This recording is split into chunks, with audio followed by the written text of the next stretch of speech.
noite, Brasília, boa noite, Brasil, boa noite, Além Brasil. Mais uma vez o nosso encontro semanal com a TV Bancários, hoje recebendo em nosso estúdio a deputada federal Érica Cocai, recebendo também o nosso presidente Eduardo Araújo. Boa noite, presidente, boa noite, deputada. Boa noite. Boa noite, Valdir. E a minha primeira pergunta vai ser para o senhor, presidente. Como o sindicato se posicionou em relação às eleições aqui no DF? Olha, a eleição, normalmente o sindicato não se posiciona. O que acontece é que algum congresso, alguma reunião de bancários, um seminário, os bancários podem, naquele encontro, retirar apoio a alguma candidatura. Sobre a eleição específica do Distrito Federal, não houve nenhum encontro em que houvesse a deliberação sobre apoio a nenhum candidato. Já no âmbito nacional, na 16ª Conferência Nacional dos Bancários, houve um posicionamento de apoio ao projeto político apoiado, que representava a candidatura da Dilma. E isso, no final, foi vitorioso, né, esse projeto. E houve também um esclarecimento do sindicato, aí sim o sindicato não se posicionando a favor de ninguém, mas eles colocavam o que aconteceu nos últimos anos na categoria bancária, né, fazendo claramente algumas comparações, mas sem colocar uma posição da direção do sindicato ou do sindicato oficialmente, porque isso é proibido por lei. Deputado, a que a senhora atribui essa expressiva votação aqui no Distrito Federal, colocando a senhora como a terceira deputada mais votada aqui no DF? O povo de Brasília é muito generoso, mas nós sempre tivemos uma concepção de que os espaços políticos, os espaços parlamentares, são espaços de transformação da sociedade. Os mandatos, eles não são um fim em si mesmo. Os mandatos são instrumentos para que você possa fortalecer a dignidade humana e construir uma sociedade mais justa e mais igualitária. Porque os mandatos, eles são transitórios, todos eles, não é? O que não é transitório é a organização da própria população. Então, eu tenho 38 anos de luta, eu comecei minha vida política enfrentando a ditadura militar na época da Universidade de Brasília, lutando pela liberdade. Luto pela liberdade até hoje. E a gente sempre buscou fazer um mandato com muita interação e um mandato como espaço realmente de participação e empoderamento do movimento social. Isso se refletiu nessas eleições muito difíceis, eleições muito duras que nós enfrentamos, com muitas calúnias, com muitas discussões que não se pautavam pelos fatos, enfim, e uma eleição muito ideologizada, mas uma ideologia muito escamoteada, eu diria, né? Quando a gente traz a discussão para a disputa de projetos, aí fica muito mais fácil. Né? E pelo que a senhora colocou, está latente realmente a falta do cidadão no conhecimento político nas suas ações. A que a senhora atribui, de repente, a falha na formação política do cidadão brasileiro? Eu penso que isso aí acaba comprometendo a própria democracia. Né? A democracia, ela é o único regime que precisa da participação política e da conscientização política para que ela exista, senão é remédio de democracia. Então nós temos, nós temos uma substituição dos espaços de construção do próprio pensamento, da forma de ser. Nós temos uma opressão midiática, eu digo, não é? Nós temos a mão invisível do mercado que está entrando dentro das casas, está capturando comportamentos, capturando a forma de ser, e eu penso que a gente tem que abrir mais espaços de participação política. Nós temos poucos espaços de participação política, não necessariamente a política partidária, mas a política é um universo onde a gente se reconhece enquanto agente de transformação, enquanto a gente pode reafirmar a nossa própria humanidade. É espaço de mediação, espaço de disputas de projetos, porque eu penso assim, para cada tese sempre existe uma antítese, não é? E dali se cria uma síntese. Então é muito importante a discussão política. Eu penso que nós temos poucos espaços de participação popular, poucos espaços de participação da própria sociedade e um domínio muito grande dos meios de comunicação, muito pautados pelo mercado. Nós temos poucas famílias no Brasil que dominam a comunicação brasileira. E isso significa que nós temos capturado essas formas de vivência que são insubstituíveis. Eu penso assim, a gente só vai conseguir continuar avançando, e é preciso que a gente avance. O Brasil não pode mais ficar sem reforma política, sem uma reforma tributária, sem uma democratização dos espaços da própria comunicação, se nós elevarmos o nível de participação participação da própria população na sua própria vida e o seu reconhecimento enquanto sujeito da sua própria história. Reconhecimento da sua humanidade. Eu acho que a nossa humanidade, ela tem dois alimentos que são imprescindíveis. Um deles é a condição de sujeito, ou de sujeitos, porque nós somos sujeitos de gênero, sujeitos étnicos, sujeitos de classe, enfim. E também a liberdade. Acho que essas duas condições a gente tem que exercê-la todos os dias. A senhora colocou que há quase 40 anos nessa luta, são 38 anos. E se for pegar mais ou menos o resultado das urnas nessa última eleição, você vai ver que saiu uma legislatura, um Congresso praticamente conservador. Ah, sim. Como lidar nessa legislatura com um Congresso tão conservador? Eu penso que dialogando com o movimento social e criando os espaços para o movimento social se empoderar. Alguém aqui acredita que esse Congresso, olha, um Congresso que diminuiu, nós tínhamos mais de 80 sindicalistas parlamentares na Câmara e hoje nós temos por volta de 40, um pouco mais de 40. Um Congresso que não chega por volta de 9% a nova legislatura, porque nós aumentamos o número de mulheres que representamos a maioria da população. Então é um Congresso dominado pelo poder econômico. É um Congresso que diminuiu a participação dos sindicalistas, a participação das mulheres continua pífia, é uma vergonha mundial, porque significa que nós temos o mesmo número, vamos ter o mesmo número de mulheres, ou percentual, que nós, onde as mulheres, igual ao de países onde as mulheres usam burcas, como se nós tivéssemos as nossas burcas invisíveis. Nós não temos nenhum indígena no Congresso Nacional. A bancada negra, que também foi uma bancada reduzida, e um crescimento muito grande dos interesses empresariais. Então, enquanto nós não tivermos uma reforma política, que o Congresso não vai fazer, que o Congresso não vai mudar as regras que elegeu os deputados.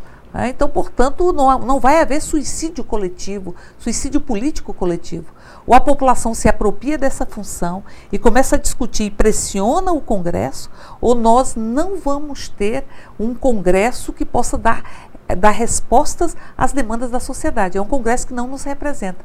Veja, com todo o caráter extremamente, sem mediação das manifestações de junho do ano passado, meados do ano passado, nós tivemos avanços.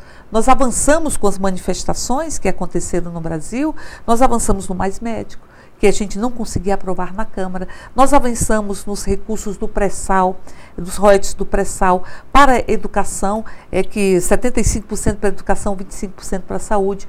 Nós conseguimos tirar um projeto como Cura Gay, que afronta a nossa democracia, afronta a liberdade, e que era uma anomalia, e afronta a própria ciência e os direitos. Nós conseguimos tirar a PEC, que tirava o poder de investigação do Ministério Público, portanto, tirava o controle, que é muito importante, dos próprios recursos públicos, para a gente poder fazer o luto do colonialismo. Nós acabamos com o voto secreto.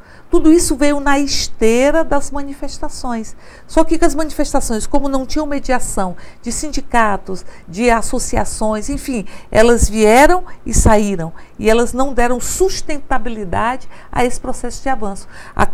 Passada a onda das manifestações, nós tivemos a volta do Congresso, do Parlamento, para a sua própria mediocridade. E aprovamos, a semana passada, um projeto que susta o decreto que cria a Política Nacional de Participação Social.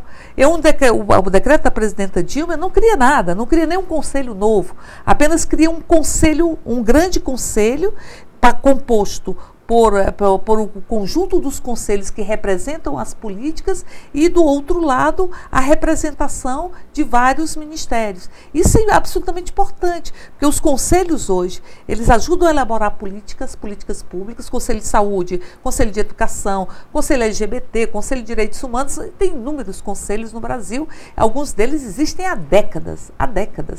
Então, portanto, não está se criando conselhos novos, mas está se criando o poder dos conselhos terem acesso à informação, dos conselhos poderem exercer a elaboração das políticas públicas de forma mais democrática e o controle social. O poder que não tem controle social, ele tende a ser absolutista.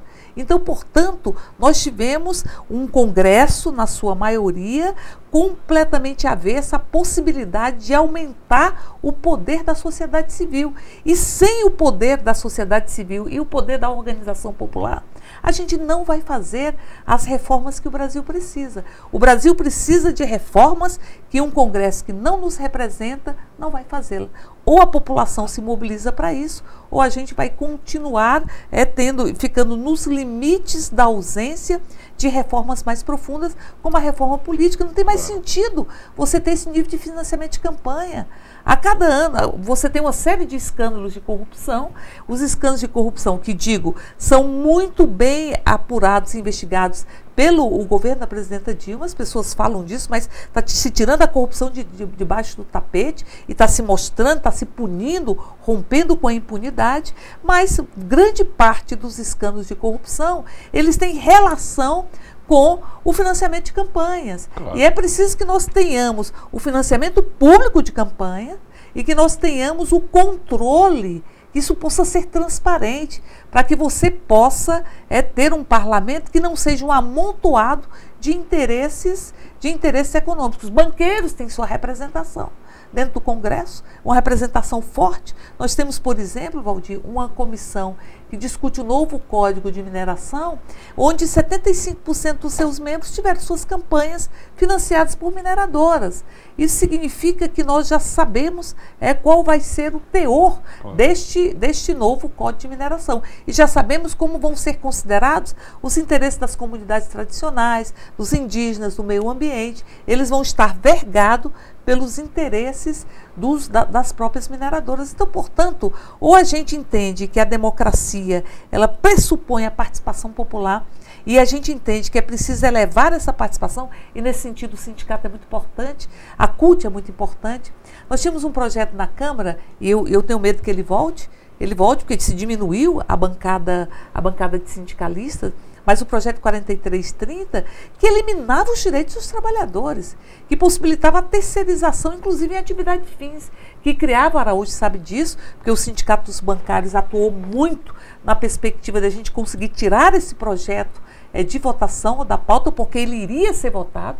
Ele é um projeto de um empresário, de um grande empresário, que tem interesse em destruir a organização dos trabalhadores. A gente poderia, se aprovar desse projeto, ter um banco a inexistência de bancários. Você teria um banco sem bancário. A gente já sofre com os bancos de conveniência, onde você tem trabalhadores do lado de uma agência bancária, trabalhadores que fazem um serviço de bancários e são precarizados. Então, e você já tem uma série de anomalias que dentro do sistema financeiro, do nosso país, e você teria esse projeto que quebra e arranca direitos. Eu lembro, quando eu era presidenta da CUT, que nós enfrentamos um projeto encaminhado por Fernando Henrique Cardoso, que tirava os direitos assegurados na CLT. Ali ele dizia o seguinte: não tem mais nada legislado, tudo será negociado à mesa. Isso significa que em 13º, férias, aquilo tudo que o trabalhador brasileiro carrega na pele e na alma, as marcas deste enfrentamento, não estariam válidos no processo negocial. E você iria sentar para negociar com desemprego estrutural. Eu negociei muitas vezes pelos bancários com desemprego estrutural durante a época do governo Fernando Henrique Cardoso. E ali os banqueiros muitas vezes viravam e falavam assim: olha, esse emprego que vocês querem melhorar o salário, tem muita gente que quer tê-lo ganhando menos do que vocês estão ganhando. O desemprego, ele não é só uma agonia danada para quem está desempregado. Ele pressiona a precarização das relações de trabalho, porque ele funciona como aquele exército de reserva que Marx falava sobre ele pressiona para que você tenha a precarização das condições. Esse projeto, eu tenho quase a certeza de que os empresários estão se organizando, o 4330, que depois deste ataque que nós sofremos com o governo Fernando Henrique Cardoso, nós fomos para dentro do Congresso e conseguimos retardar a aprovação desse projeto. Lula assume em 2003, e quando Lula assume, pega esse projeto que tinha vindo do governo, do executivo, e rasga e diz: eu não cheguei à presidência da República para tirar direito de trabalhadores. E esse 4330, que é o golpe, é o maior golpe que nós já sofremos, os trabalhadoras desse país, depois dessa iniciativa de Fernando Henrique Cardoso, eu temo que ele volte.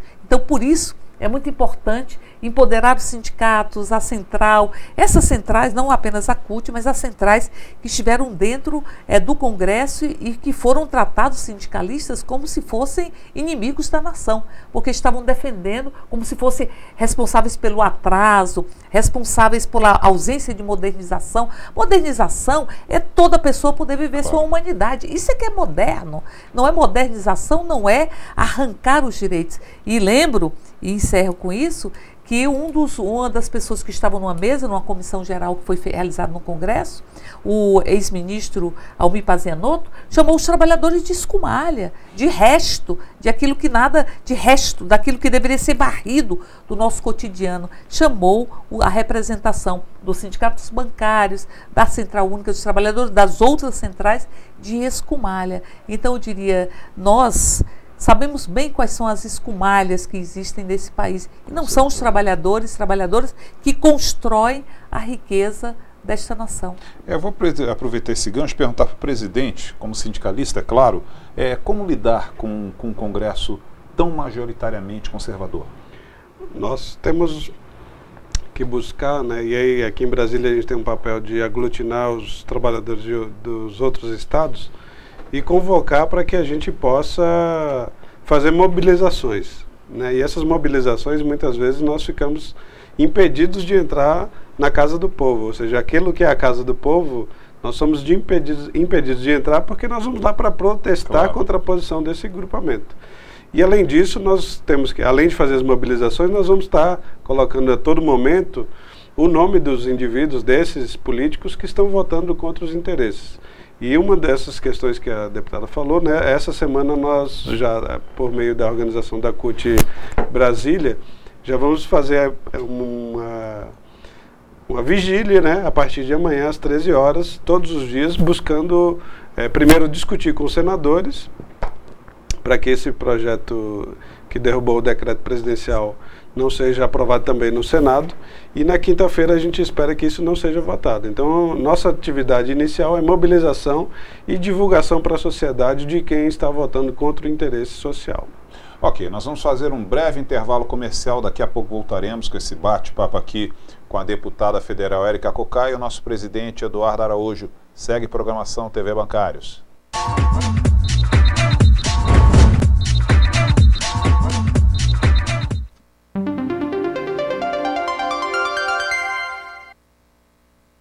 Quer comprar uma TV nova ou um carro 0 km? Pretende fazer uma viagem inesquecível ou realizar o sonho da casa própria? O sindicato possui uma nova parceria que vai facilitar essas e outras necessidades dos trabalhadores. Trata-se do programa de vantagens Seu Negociador, que pode ser acessado pelo site www.vantagensbancarios.com.br. A iniciativa oferece benefícios voltados para a aquisição de bens e serviços em diversos ramos do mercado. Os bancários associados ao sindicato já podem utilizar este pacote de vantagens. Basta entrar no site e logar com o seu CPF e digitar a senha padrão 123456. Em seguida, o associado deve redefinir sua senha e atualizar seu cadastro. São vários benefícios à disposição da categoria. O principal deles é a Central Negociador, onde o trabalhador pode solicitar negociações para reduzir o valor da compra de um determinado bem ou serviço, de uma viagem a um carro. Nesse caso, o associado pagará uma taxa de apenas 20% sobre o valor da economia gerada em cada consultoria. Outro benefício oferecido pelo site é o serviço de parceiros cadastrados, que disponibilizam uma lista de vantagens pré-definidas aos bancários. Além disso, os usuários possuem benefícios do www.porumabagatela.com.br, um site de e-commerce que também oferece aos associados produtos com descontos pré-estabelecidos. Mais uma vantagem é o serviço de classificados, em que os bancários têm acesso aos bens e serviços cadastrados por outros usuários, bem como podem registrar o próprio anúncio, gratuitamente. A programação do Cineclube Bancário de novembro traz para as segundas-feiras, dias 3, 10, 17 e 24, respectivamente, o drama O Som ao Redor, de Kleber Mendonça Filho, a comédia Mato Sem Cachorro, de Pedro Amorim, o documentário As Canções, de Eduardo Coutinho e o drama Alemão, de José Eduardo Belmonte. Os filmes são exibidos a partir das 20 horas no Teatro dos Bancários, que fica na sede do sindicato, na EQS 314/315, na Asa Sul. A entrada é gratuita. O som ao redor relata o drama dos moradores que convivem com a presença de uma milícia em uma rua de classe média na zona sul do Recife. Enquanto alguns comemoram a tranquilidade trazida pela segurança privada, outros passam por momentos de extrema tensão.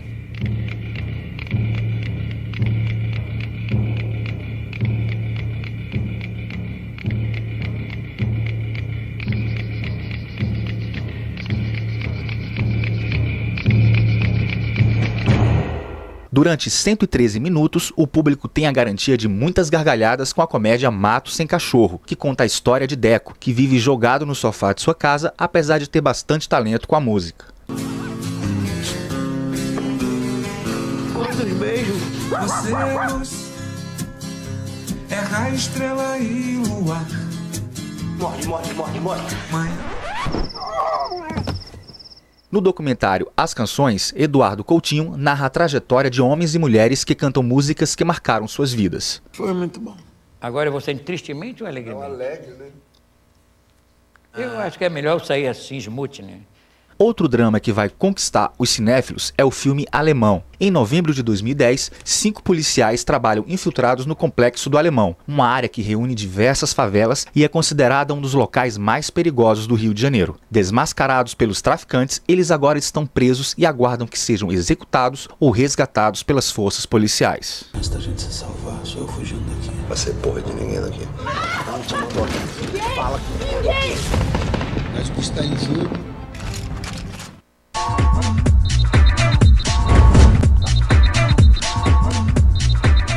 Boa noite, Brasília, boa noite, Brasil, boa noite, Além Brasil. São 20 horas e 33 minutos, horário de verão, horário daqui de Brasília. Está no ar TV Bancários. Tivemos um probleminha técnico aqui no tocante ao nosso servidor. Nós estamos já na segunda parte do nosso programa. Hoje a nossa convidada é a deputada federal Érica Cocai, também o nosso presidente Eduardo Araújo. Nós vamos fazer este bloco do programa e logo após colocamos o programa na íntegra para você também acompanhar a primeira parte da nossa entrevista, inclusive muito interessante, com a nossa deputada federal Érica Cocai. Érica, hoje, agora sim, estamos ao vivo. Nesse cenário, para que as demandas dos trabalhadores que correm no Congresso, a senhora chamaria atenção? O que a senhora chamaria atenção nesse cenário? Essa legislatura que foi eleita nessas últimas eleições é considerada a legislatura mais atrasada ou conservadora desde 1964. Nós tivemos uma queda quase pela metade da bancada que representa os sindicalistas. Nós tivemos um crescimento muito grande da bancada empresarial e esse crescimento pode chegar a representar mais da metade do Congresso. Nós tivemos um crescimento de 5 mulheres, num país que tem uma vergonhosa condição de ter por volta de 9% só na Câmara de mulheres. E, enfim, nós temos um Congresso extremamente conservador. E a tendência é que isso vai recrudescendo se nós não tivermos uma reforma política. Então a reforma política, ela precisa existir para que você tire o poder econômico dos mandatos. Então o poder econômico você sente o cheiro do poder econômico, né? Inclusive dos banqueiros, né? Do poder dos banqueiros dentro do Congresso Nacional. Então assim, a discussão que nós estamos fazendo, que a sociedade está fazendo e que a própria OAB, a CNBB tem desenvolvido, de acabar com o financiamento privado de campanhas, é estruturante. Absolutamente estruturante, para que você tenha uma democracia que seja realmente representativa. A nossa Constituição fala que todo poder emana do povo e em nome dele deve ser exercido. E nós temos 2 tipos de democracia, a democracia direta, participativa, e a democracia representativa. Eu tenho uma noção de que a gente só vai avançar na democracia representativa para ter um Congresso que nos represente, porque este não nos representa, não representa o povo brasileiro. Não representa o povo brasileiro, representa a elite que por muito tempo dominou esse país. O Brasil ainda não fez o luto do colonialismo, nem da escravidão, nem da ditadura militar. A gente tem pedaços disso. O colonialismo, e eu lembro da lógica colonialista, quando você tinha o Brasil repartido em tiras, entregue aos amigos do rei, que se tinham o dono das terras, das crianças, das mulheres, dos trabalhadores. E isso ainda existe de forma muito intensa neste parlamento que deveria representar o povo brasileiro. Então, portanto, a reforma política, como diz a presidenta Dilma, que é a mãe de todas as outras reformas, ela é estruturante e necessária. A nossa democracia pede uma reforma política. E penso que a gente só vai fazê-lo se nós tivermos um aumento da participação popular. E foi nesse sentido que veio a proposta do decreto da presidenta Dilma, que é a Política Nacional de Participação Social, para dar poder aos conselhos, àqueles que dizem que isso é uma lógica leninista ou bolivariana, realmente não entendem nem o que é Lenin, nem o que foi o que é ser bolivariano, e não entende o decreto. O decreto apenas dá poder aos conselhos que já existem. Poder que digo é poder de ter os dados necessários, de ter as informações necessárias. Aliás, foi durante o governo da presidenta Dilma que se teve a lei da informação. Hoje você tem muito mais condições de ter todas as informações necessárias, como estão sendo gastos o dinheiro público. E, inclusive, a lei também da administração pública, que assevera ou dá mais, recrudesce as punições para o crime de corrupção, de apropriação indébita, também da presidenta Dilma Rousseff, criam essa perspectiva de que você tenha um maior controle da própria sociedade que os conselhos representam. Então, eu diria que quando a maioria conservadora ou a elite desse país reagiu de forma tão raivosa, a reação foi desmedida. Essa reação não corresponde ao que é o decreto. O decreto, ele apenas estabelece um conselho que representa o conjunto dos outros conselhos, um conselhão, digamos assim, e a negociação desse conselhão com as diversas políticas públicas, os diversos ministérios. O governo, ele não tem obrigatoriedade de seguir as resoluções do conselho. Os conselhos, por exemplo, não impõem as políticas públicas e tampouco tira qualquer tipo de representação ou de atuação do parlamento. O parlamento não é ferido nisso. Ele significa que o executivo cria instrumentos de escutar a sociedade civil para que possa elaborar as próprias políticas públicas, que é a sua prerrogativa. Eu vou voltar a esse cenário conservador na atual legislatura, né? Atual, já teve a eleição. E de que forma a diminuição da bancada dos trabalhadores vai afetar a reivindicação por parte das entidades sindicais? Nós temos muitos projetos que retiram direitos, não é? Muitos projetos retiram direitos, não apenas direitos dos trabalhadores, mas nós tivemos uma PEC 215, que se não fosse a participação dos indígenas, os indígenas se mobilizaram e se pintaram, carregaram tudo o que carregam sempre, porque uma vez eu fico muito impressionada. Eu já fui algumas vezes em Mato Grosso na discussão dos Guaranis, e os Guaranis, ali naquela região, os indígenas eram donos da terra, foram arrancados da sua terra, foram utilizados como mão de obra escrava para a construção das fazendas, colocados em caminhão e confinados. Eles chamam de confinamento, realmente, espaços onde uma vez um cacique me disse: a senhora acha que eu posso ser indígena se não puder pescar, se não puder caçar, se não carregar meus antepassados?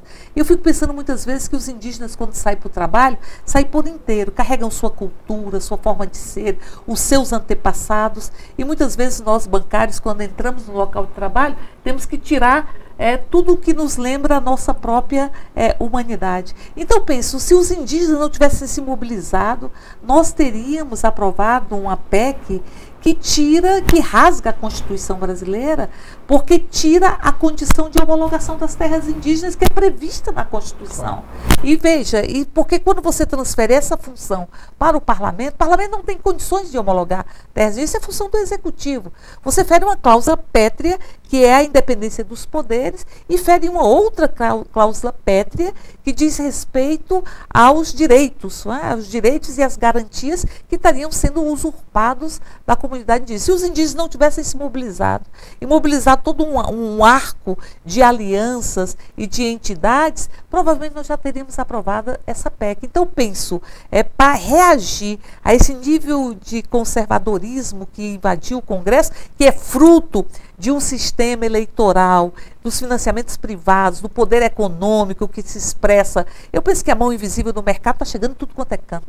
Ela está, inclusive, capturando o desejo dos nossos jovens, coisificando o ser humano, esvaziando a nossa condição de sermos, a nossa humanidade, eu diria, e chega e se instalou no Congresso Nacional, na nossa democracia representativa. Então eu diria que se a gente não tiver um nível de organização popular, por isso que houve essa reação a esse decreto, porque esse decreto, primeiro, quando alguém diz assim, esse decreto é para manipular o povo, tá achando que o povo é algo a ser manipulado. Quem já participou de reuniões de conselhos, Conselho de Saúde, eu participei muitas vezes, Conselhos de Direitos Humanos, muitas vezes, você sabe do que é a participação da sociedade civil, a autonomia que ela tem, muitas vezes ela tira posições que são contrárias à do Poder Executivo, e ela ajuda a elaborar as políticas públicas e ajuda a ter controle social. Então veja, quando eles dizem é para manipular o povo, os conselhos já existem. Já existem. Então você despreza, a elite despreza tanto o povo brasileiro que acha que ele é incapaz de ter o seu próprio funcionamento, a sua própria autonomia. E eu vi um parlamentar, eu vi duas falas nessa discussão durante a sessão que me chamaram a atenção. Uma delas dizia assim, nós vamos derrotar a presidenta Dilma. Então, assim, isso é fazer política como Medeia, né?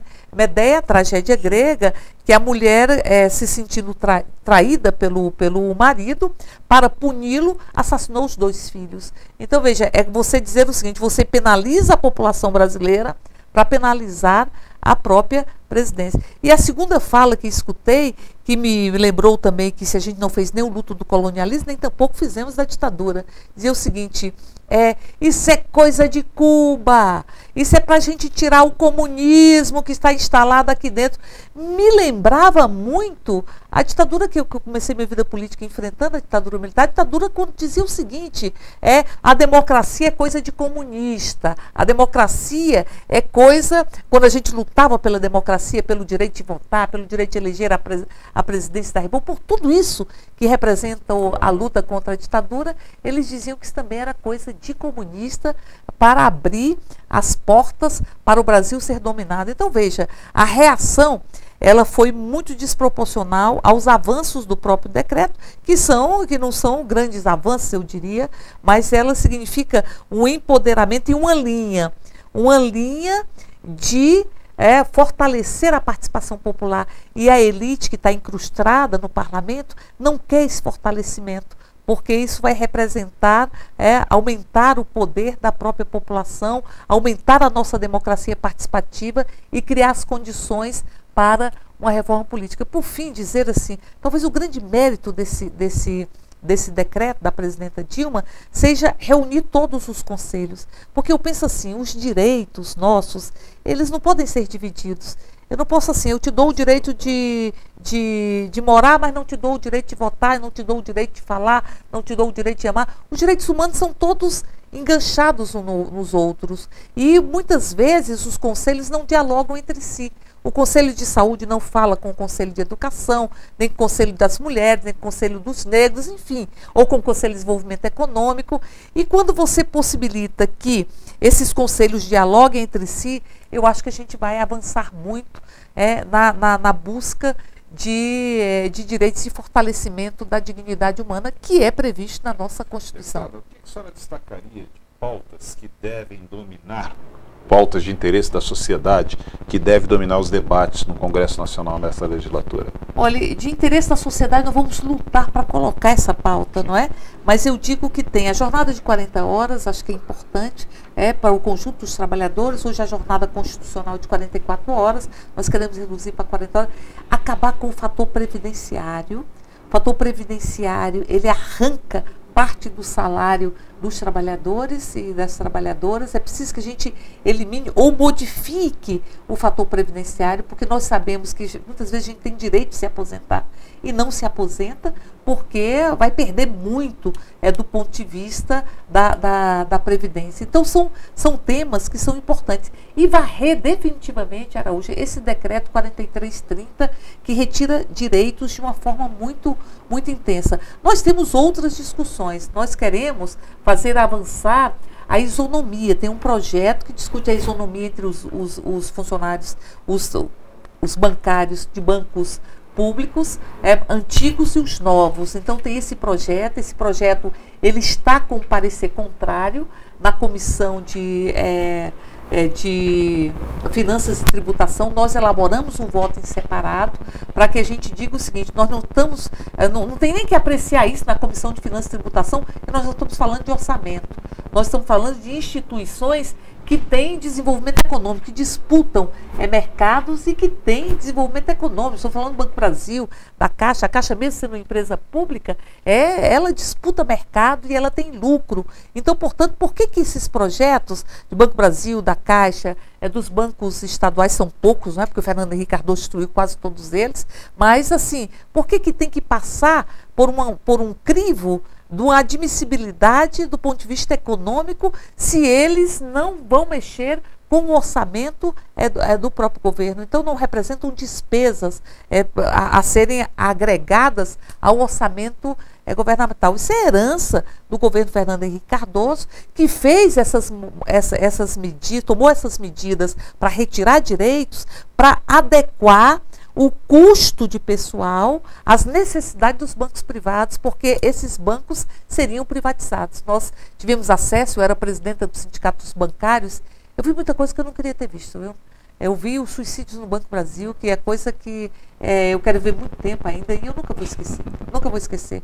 Eu lembro de um menino que foi obrigado a sair do interior do Rio Grande do Sul para vir para Brasília, e ali ele tinha um padrão de vida com o salário do Banco Brasil, e ele foi arrastado da família, ou você vai para Brasília, ou você perde seu emprego, enfim. E ali eu vi esse menino que em determinado momento foi encontrado com um tiro na cabeça. E ele queria voltar para a terra dele, e o banco não permitia que ele voltasse. E ele voltou para a terra dele, voltou cego. Eu não sei se recuperou a visão, tomara que tenha recuperado, mas ele ficou completamente cego porque ele atentou contra ele mesmo. Eu lembro na agência central aqui de Brasília, o desespero das pessoas que eram obrigadas a sair do PADV, porque deviam, e nós sabemos que a CLT impede que o bancário seja inadimplente, e os bancários diziam o seguinte: eu tenho que sair no PADV, mesmo achando que eu não vou ficar bem, porque eu devo muito ao banco. Eu lembro do bancário que deu um tiro na mão, e ele dizia o seguinte: é acidente de trabalho, ninguém mais mexe comigo. Então eu lembro do que foi tudo isso, que era a diminuição do custo de pessoal dessas instituições financeiras públicas para prepará-las para que elas pudessem ser absorvidos esses custos de pagamento de pessoal pelas instituições privadas, que a intenção era privatizar esses bancos. Lembro do estudo da Buzalen, que propunha a fusão. Nós enfrentamos um período muito duro, um período muito dramático. As demissões como instrumento de gestão, quando nós tivemos isso na Caixa, no Banco Brasil, os bancários demitidos como instrumento de gestão, de você estar desenvolvendo a administração por estresse, que existe até hoje. Até hoje nós temos uma administração por estresse que tem que ser repensada, as metas. Eu lembro, Valdir e Araújo, num determinado momento eu estava numa agência e ali fizeram um mural que dizia assim: coloque qual é seu maior sonho. E tinha um bancário que dizia o seguinte: meu sonho é casar, o meu sonho é concluir meu curso superior, enfim, vários sonhos, não é? E um disse assim: meu sonho é cumprir as metas do mês. E eu fiquei pensando, o meu sonho é cumprir as metas do mês, ou seja, metas que não são negociadas com instituições. Eu tive a oportunidade de estar no Japão representando a CUT em 94, e ali eu via que as metas das instituições, das empresas, eram negociadas com todos os trabalhadores, para que você pudesse ter metas execuíveis e para, inclusive, pudesse romper a mediocridade, que se o bancário sabe, eu vou ter que vender, vamos supor, vou vender 10, e aí ele tem a oportunidade de vender 20, muitas vezes não, vou vender 10 agora e deixo 10 para o próximo mês, para eu atingir as metas passam a ser uma finalidade por si só. Então, portanto, essa administração por estresse, que foi desta época, que se mudou o perfil da categoria. A categoria ela teve o seu perfil absolutamente modificado. Essa época nós não queremos voltar. Ainda bem que nós não permitimos que ela voltasse através de Aécio Neves, penso eu. Deputada Érica Cocai, nosso tempo encerrou. As suas considerações finais aqui para a Câmara 2, TV Bancários. Eu queria dizer o seguinte, eu fui presidenta dos sindicatos bancários por 2 mandatos, né? Fui presidente dos sindicatos bancários durante 6 anos. Antes já tinha sido diretora dos sindicatos bancários. E eu carrego essa condição de ser bancário, da dor e a delícia de ser bancário a minha vida toda, né? Eu acho que eu nunca aprendi tanto quando fui presidenta dos sindicatos bancários. E aí, Araújo, eu queria dizer o seguinte, eu tenho um orgulho danado do sindicato e tenho um orgulho danado de ser bancária. E eu sei tudo isso que a gente já sofreu na condição de bancário, tudo isso que a gente já avançou também, que fomos a primeira categoria a ter uma convenção coletiva nacional. Enfim, temos muitos avanços na categoria bancária. Eu queria encerrar parabenizando o sindicato por ter esse espaço de diálogo com a categoria, de diálogo com a sociedade, porque os bancários também criaram a condição de perceber que a gente não quer apenas ser identificado como detentores de direitos difusos. Nós queremos a nossa existência humana. Os sindicatos bancários foram um dos primeiros a ter o recorte da saúde do trabalhador, recorte de gênero, recorte étnico, tudo isso que nós somos e que nós queremos continuar sendo dentro do local de trabalho. Parabenizar você, Valdir, parabenizar os sindicatos bancários por esse espaço. Presidente Eduardo Araújo, suas considerações finais? Agradecer a Érica, né, que pavimentou grande parte da estrada que hoje a gente percorre, né, se temos algumas facilidades, algumas ideias hoje, foi porque ela deixou uma marca e proporcionou essa ideia do Sindicato Cidadão. E convidá-la sempre que for necessário, para que a gente sabe que esses próximos 4 anos não serão fáceis para a categoria bancária, nem para a população em geral. E sempre que houver alguma necessidade de mobilização, assim como ela é nossa representante no Congresso, ela também é um ponto de mobilização não só para os bancários, mas para a sociedade brasileira. Então, agradecer a presença dela e já deixar de antemão convites futuros para que ela possa estar aqui como a nossa representante, e não como outros que dizem que são representantes, mas tiram tudo da ideia deles, né? Ela sempre esteve do lado dos bancários e da sociedade e sempre consulta, né, a nossa posição antes de fazer os seus movimentos políticos. Então, acho que isso é muito importante e nós entendemos que a política é o meio de mudar a sociedade. Não adianta eleger alguém, ter uma expectativa e depois ficar aguardando em berço esplêndido, né? Nós temos que nos movimentar sempre e pressionar sempre que for necessário. Presidente, semana começando, os informes da semana aí para o público. Hoje começou a Semana Interna de Prevenção de Acidentes do Banco do Brasil, né? São 12 prédios administrativos, estamos apoiando e são várias palestras importantes que solicitar que os companheiros do Banco do Brasil participem dessa CIPAT, né, que é coordenada pela CIPA do Banco do Brasil. E como não podia deixar de ser, né, nós estamos patrocinando também esse evento para que a gente traga consciência sobre a saúde do trabalhador, que é muito importante, né? E saúde não tem preço.